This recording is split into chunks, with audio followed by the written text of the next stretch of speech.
Srila Prabhupada and Guru Maharaj. Today we are reading Srimad Bhagavatam Canto 6, Chapter 16, text 24 to 35. Om Namo Bhagavate Vasudevaya. Om Namo Bhagavate Vasudevaya.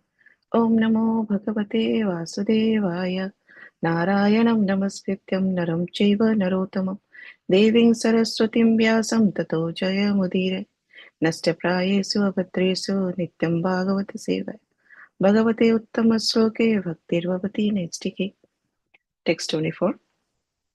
As iron has the power to burn when made red hot in the association of fire, so the body, senses, living force, mind, and intelligence, although merely lumps of matter, can function in their activities when infused with a particle of consciousness by the Supreme Personality of Godhead.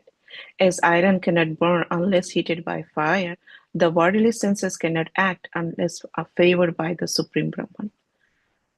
Text 25. O Transcendental Lord, we are situated in the topmost planet of the spiritual world. Your two lotus feet, are always massaged by a multitude of the base devotees with their lotus bird hands. You are the Supreme Personality of Godhead, complete in six opulence. You are the Supreme Person mentioned in the Purusha Sukta prayers. You are the most perfect self-realized master of all mystic power. Let me offer my respectful obeisances unto you. Sri Sukadeva Goswami continued. Narada, having become the spiritual master of Chitraketu, instructed him fully in this prayer because Chitraketu was fully surrendered. O King Parikshit, Narada then left with the great sage Angira for the topmost planet known as Brahmaloka. Fasting and drinking only water, Chitraketu for 1 week continuously chanted with a great care and attention the mantra given by Narad Muni. O King Parikshit, after only 1 week of repeatedly practicing the mantra received from the spiritual master, Chitraketu achieved the rule of the planet of the Vidyadharas as an intermediate product of his spiritual advancement in knowledge. Thereafter, within a very few days, by the influence of the mantra that Chitraketu had practiced, his mind became increasingly enlightened in spiritual progress, and he attained shelter at the lotus feet of Anantadeva. Upon reaching the shelter of Lord Sesha, the Supreme Personality of Godhead, Chitraketu saw that he was as white as the white fibers of a lotus flower. He was dressed in bluish garments and adorned with the brilliantly glittering helmets, armlets, belt, and bangles. His face was smiling, and his eyes were reddish. He was surrounded by such exalted, liberated person as Sanat Kumar. As soon as Maharaj Chitraketu saw the Supreme Lord, he was cleansed of all material contamination and situated in his original Krishna consciousness. Being completely purified, he became silent and grave, and because of love for the Lord, tears fell from his eyes, and his hair stood on end. With great devotion and love, he offered his respectable obeisances unto the original personality of Godhead. 32. With tears of love and affection, Chitraketu repeatedly moistened the resting place of the Supreme Lord's lotus feet. Because his voice was choked in ecstasy for a considerable time, he was unable to utter any of the letters of the alphabet to offer the Lord suitable prayers. Thereafter, by controlling his mind with his intelligence and thus restricting his senses from external engagements, he recovered suitable words with which to express his feelings. Thus he began offering prayers to the Lord, who is the personification of the Holy Scripture, the Sattva Samhitas, like the Brahma Samhitas, and the Narada Pancharatra, and who is the spiritual master of all. He offered his prayer as follows. Text 34. Chitraketu said, O conquerable Lord, although you cannot be conquered by anyone, you are certainly conquered by devotees who have control of the mind and senses. They can keep you under their control because you are causelessly merciful to devotees who desire no material profit from you. Indeed, you give yourself to them, and because of this, you also have full control over your devotees. Thank you, Hare Krishna. Yeah, thank you so much, Hemangi Mataji. Hare Krishna. Yeah, Chaitanya Chandra Prabhu, whenever you're ready, you can start, Prabhuji. Thank you, Prabhu.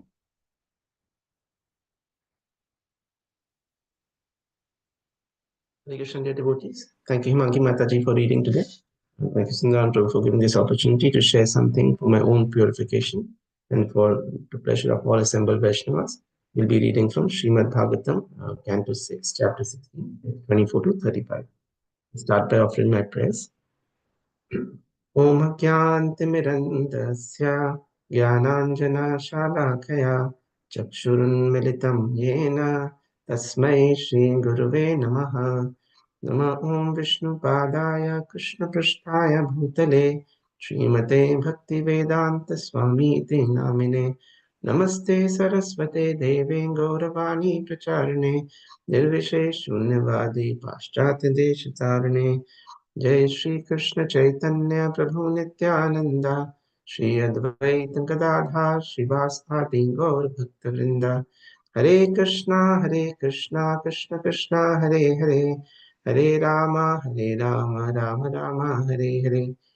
करोति वाचालं पंगुं लंघयते गिरिं यत्कृपातमहं वन्दे श्रीगुरुदीनतारिणम्।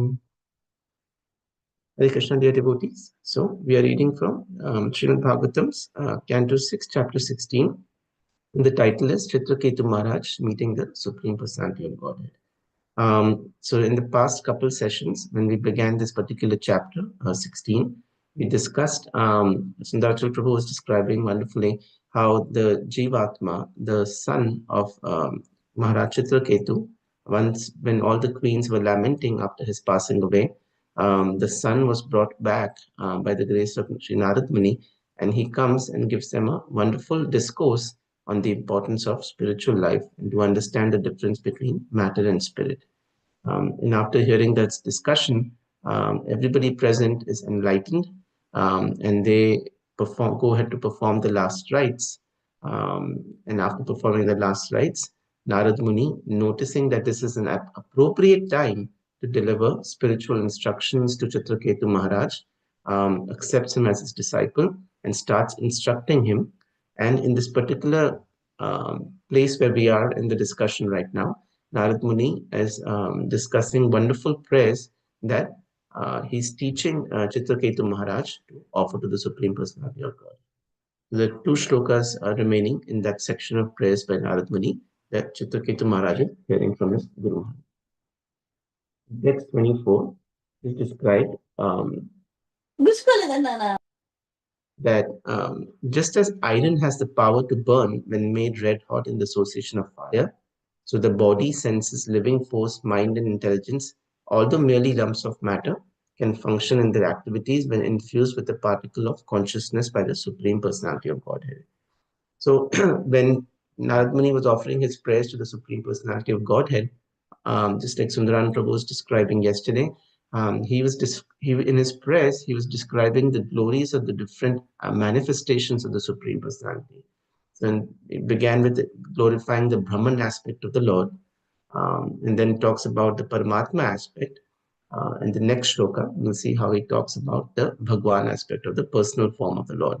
So in this particular form, in this particular statement of Srimad Bhagavatam, it is mentioned that an iron rod, once comes in contact with fire, it can become hot and can burn something else by its association.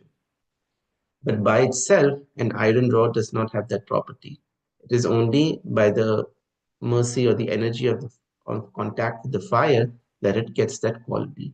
So similarly, living entities by themselves do not lack the capacity or the energy or the ability to carry out wonderful tasks.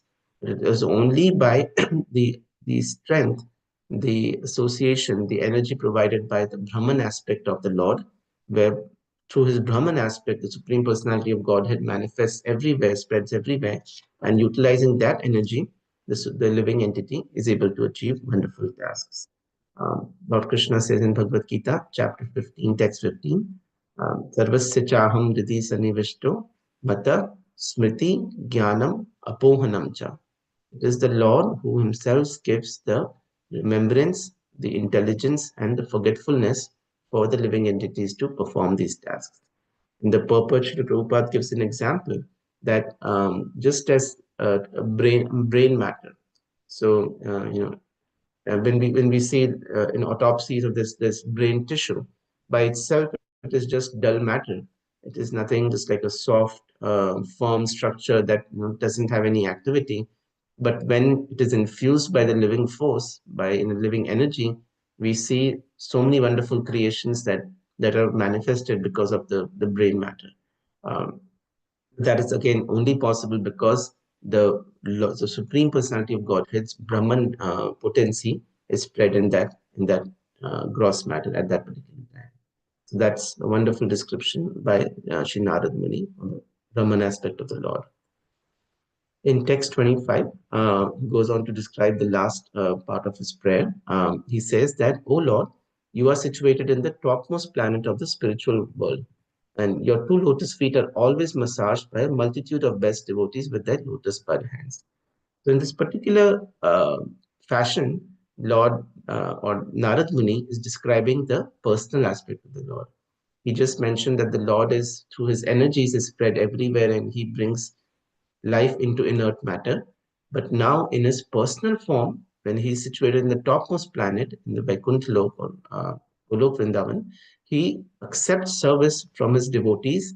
Just an example is given that how they massage his lotus with their lotus bud hands, they're massaging his lotus feet.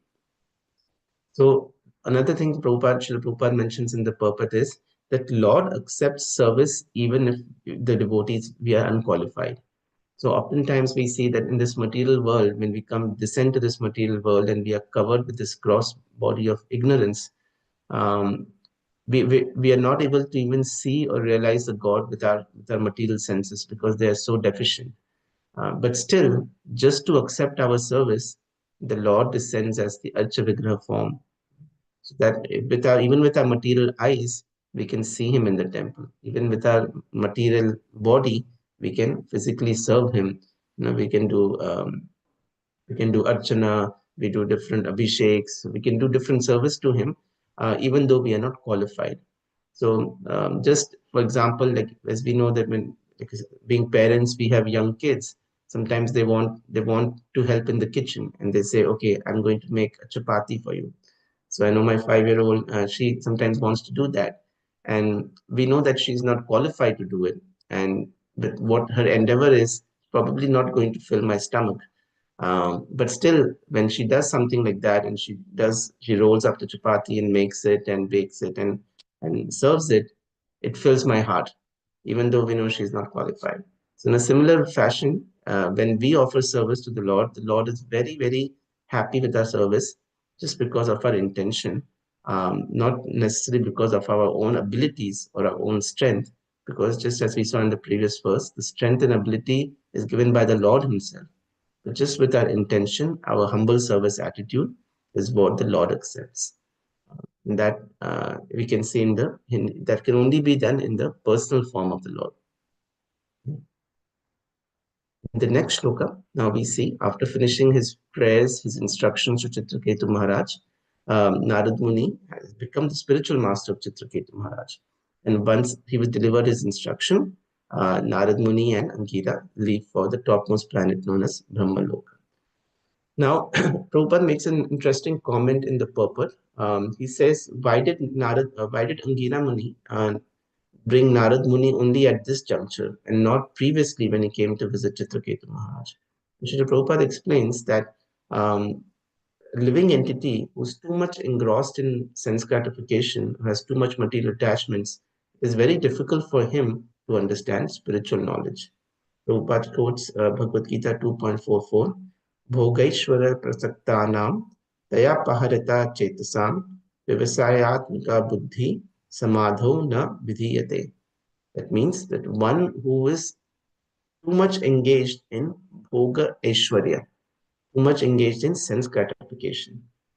For him to follow a religious spiritual life, follow life of penance, of sacrifice, in order to single-mindedly focus his attention on the supreme truth is very, very difficult.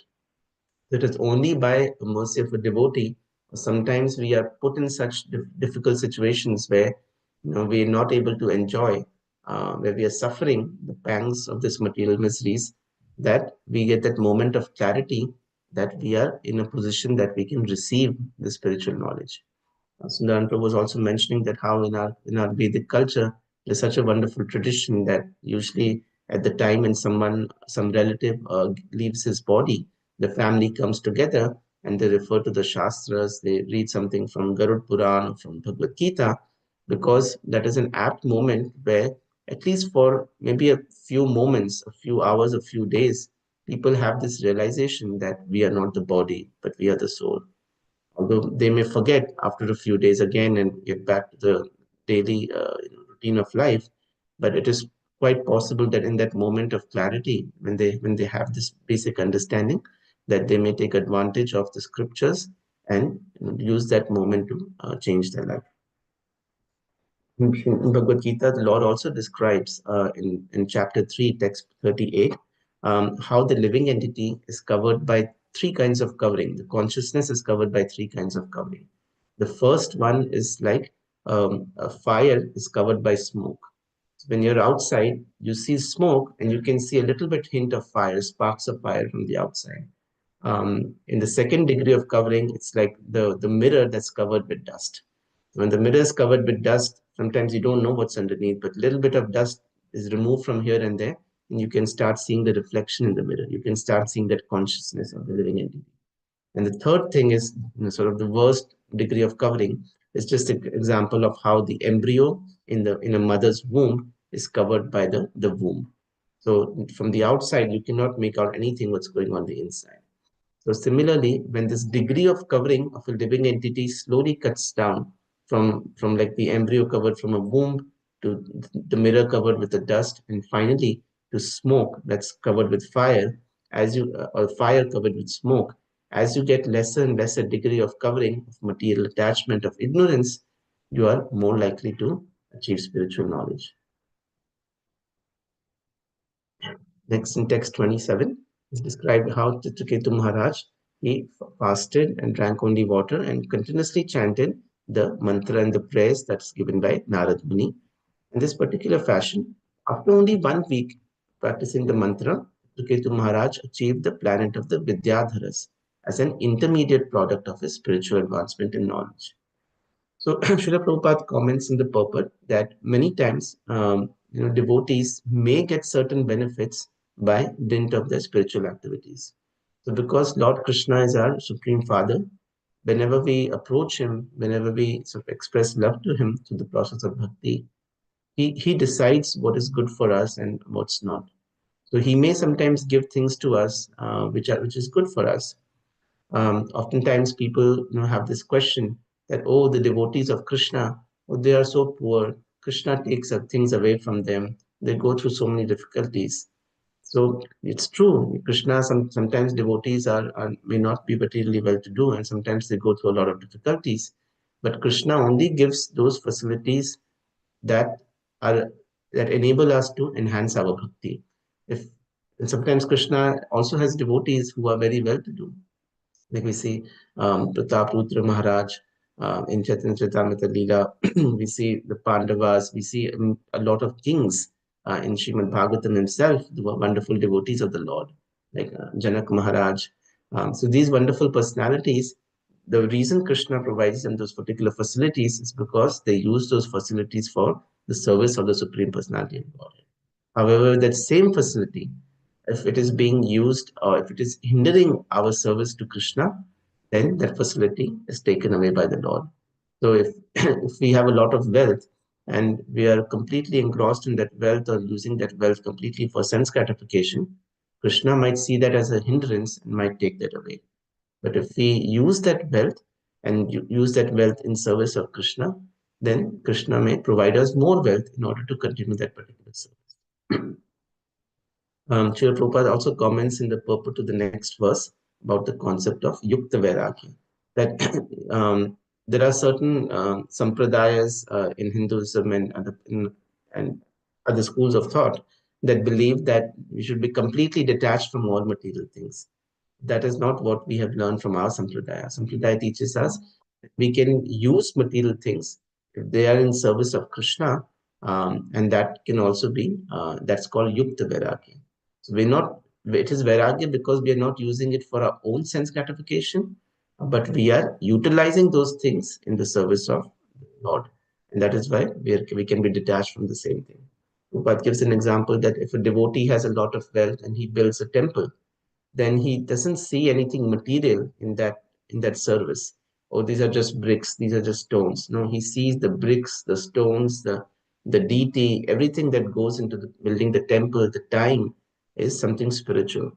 Sometimes we do some menial services in the temple. We may just be buying flower garlands, we may just be giving rides to students from one place to another to get to the temple.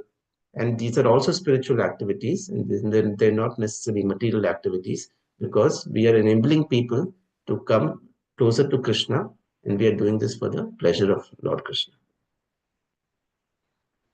In text 13, now after achieving so many wonderful, uh, qualities, performing the penances, reciting the mantras by Sri Narad Muni, and getting the additional benefit of spending time in the planet of Vidyadharas, finally Chitraketu Maharaj reaches the planet of Lord Shesha, the manifestation of Supreme Personality of Godhead. And this wonderful description given here of Lord Ananta Shesh, and he was surrounded by exalted persons such as Sanat Kumar. As soon as Chitraketu Maharaj sees him, he's cleansed of all material contamination and situated on his original Krishna consciousness. And he manifests all the wonderful symptoms of bhava, which is tears falling from his eyes, his hair standing on end. And he, with great devotion and love, he begins to offer his respectful obeisance and original personality of Godhead. Srila Prabhupada makes a wonderful statement, and I'm quoting him from the purport. One is disinfected of material desires simply by visiting the temple and seeing the deity. So just by visiting the temple, either every Sunday or more frequently than that if we have time, and by taking darshan, standing in front of the deities and just being mesmerized by the beauty, just drinking in the nectar of the wonderful form, our material desires can be vanquished very easily. And so similarly, when Chitraketu Maharaj got darshan of Supreme Personality of Godhead, he is also in text 32 it's described how seeing the Lord, he was so ecstatic that his voice choked, and for a while he could not even utter suitable words to offer praise to the Lord.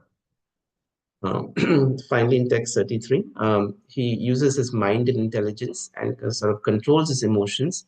And then, in a wonderful fashion, he begins to express his feelings and offerings of praise to the Lord, who is personification of the Holy Scriptures. Now, the next couple verses that we'll see, text 34 and 35, they're the beginning of the prayers that Chitraketu Maharaj offers. So in text 33's purport, Srila Prabhupada also makes a very important point. The prayers of great personalities are very, very important because they are infused with their enthusiasm, they're infused with their mood, their devotion. And that is why it is recommended for us, devotees, that we should try to constantly remember and chant the prayers. And a lot of us may have some prayers that we are very inspired with, and we may sort of remember. We should try and chant them daily if possible. There's prayers by, Shikshashtakam by Chaitanya Mahaprabhu himself had given. Some devotees recite prayers by Gajendra Maharaj, some by Queen Kunti. One of my personal favorites is prayer by Kulashekar Maharaj. When we recite these prayers, when we constantly recite them, although they may not be our own prayers and our own feelings, by constantly reciting them, we gain the mood and the mercy of those devotees, and that can help us advance in our spiritual life. Prabhupada also cautions in this purport that it is very, very important for us not to recite or repeat prayers or songs by those people who are materially inclined, those people who have misconceptions about the form of the Lord, or they do this as a business. Some people have devotional songs and things doing as a business. By reciting their prayers, we may unfortunately, gain or affect our consciousness by their mood, and take a step back in our. So that's why it's important to recite the prayers of great devotees and Now we're going to start seeing the prayers Chitraketu Maharaj is offering to the Lord's form.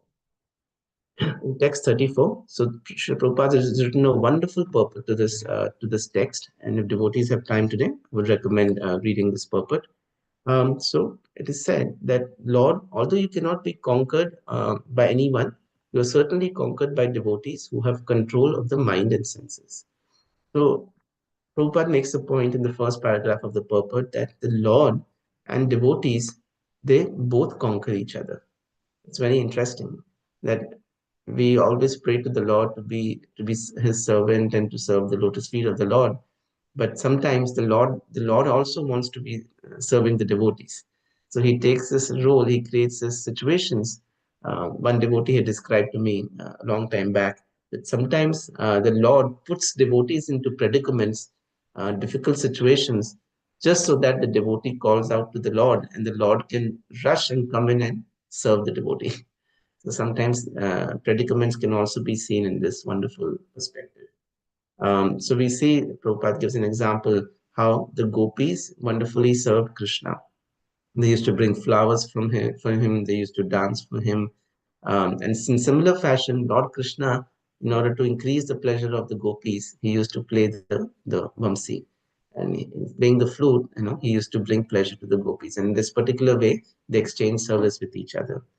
In this another fashion, we see how Arjuna, he used to always be with Lord Krishna and serve him and massage him. But Lord Krishna also wanted to serve Arjuna, and he becomes his chariot driver. So we see normally in conceptions in other religions, Lord always has a very higher place or higher form. But we see how it's described in our Vaishnava Sampradaya that even though Lord is supreme and the jiva is very small, the Lord loves to participate in this exchange of love and rasa with the devotee, and sometimes puts the devotee in the top, and sometimes he stays in the top and takes service. In the next paragraph of the purport, Srila Prabhupada describes that the devotees, the real devotees, they exhibit a quality called samamati.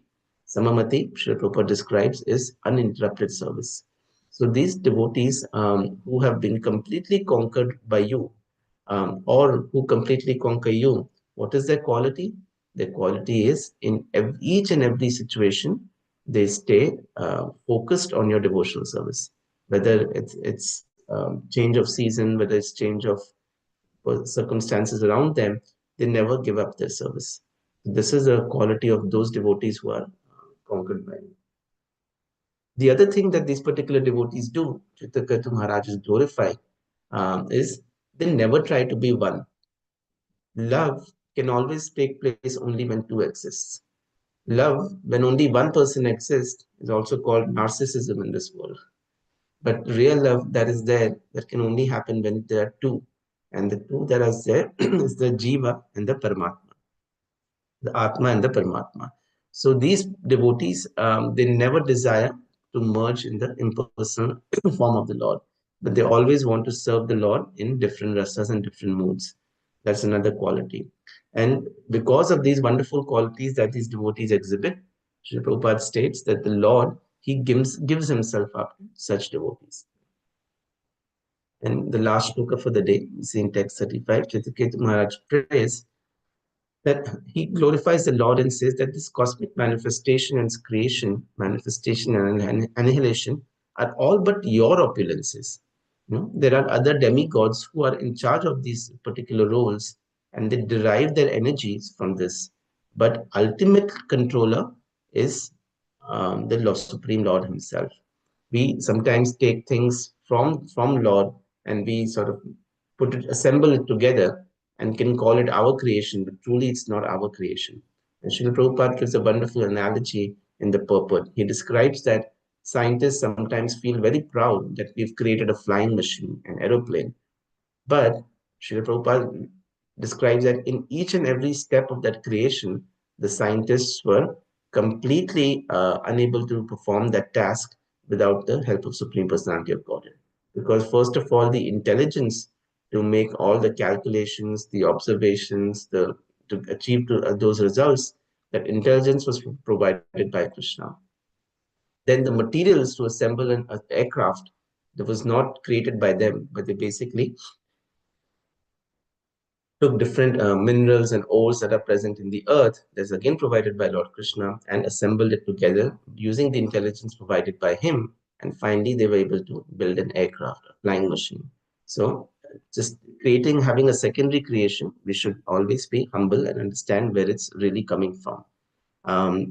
But another story that will come ahead in Srimad Bhagavatam in Canto 8 is a wonderful example of how everybody, including the great demigods and the great asuras, are dependent on the Supreme Lord for everything, is described in the Samudra Manthan Leela. So when we read the Samudra Manthan Leela in Canto 8, we will see how on each and every step, and these are not ordinary personalities, these are the greatest personalities in this material world, the most strongest asuras and the most strongest devdas. They come together to achieve a task of milking the ocean. But in each and every step of the task, when that story is described, you see how they fail and how the Lord has to come and extend his energy and extend his help in order for the task to be completed. So that's in that fashion, Jataketu Maharaj glorifies the Supreme Personality of Godhead, that although the people achieve different tasks, what really the energy is coming is from you, Krishna. The only credit Srila Prabhupada mentions goes to Supreme Personality of Godhead.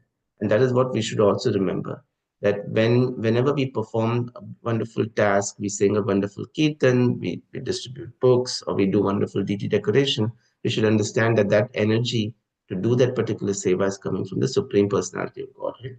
And we should accept that with humility. Sometimes we also feel other way when a service is given to us, we may feel, oh, I'm not comfortable doing it, or this is not something I can do. In one lecture long time ago, I heard from my Guru Maharaj that when we have this particular thought process that we can't do something, actually is a reflection of our false ego, because the counter to that is when we think we can do something, then we feel, oh yeah, this service I can do very well. I know how to do this, because we feel that it's our own energy, our own intelligence that we are using it. But a real devotee, or a real disciple, whenever instruction comes from a guru, he accepts that instruction, accepts that service from the authority, understanding that along with that instruction also comes the mercy and the energy to do it. So in that particular fashion, we should understand that when the Lord has desired that in every town and village the holy names will be spread, that movement, this movement of Krishna consciousness is going to be spread, whether we participate in it or not. His Holiness Bhakti Samit Maharaj had stated that our only choice is whether we want to be a part of it or stay out of it. So we can, if we humbly take up services in the temple, then we can be a part of this wonderful movement and fulfill Lord Chaitanya's mission as instructed to us by our founding Acharya, Srila Prabhupada. With this, I'll end our discussion for today. Grantaraj Srimad Bhagavatam ki jai, Ananta Koti Vaishnavinda ki jai. Thank you, Prabhuji. Hare Krishna. Yeah. Thank you so much, Prabhuji. Hare Krishna. Thank you very much, Prabhuji. Hare Krishna. Thank you, Prabhuji. Hare Krishna. Hare Krishna, Prabhuji. Thank you.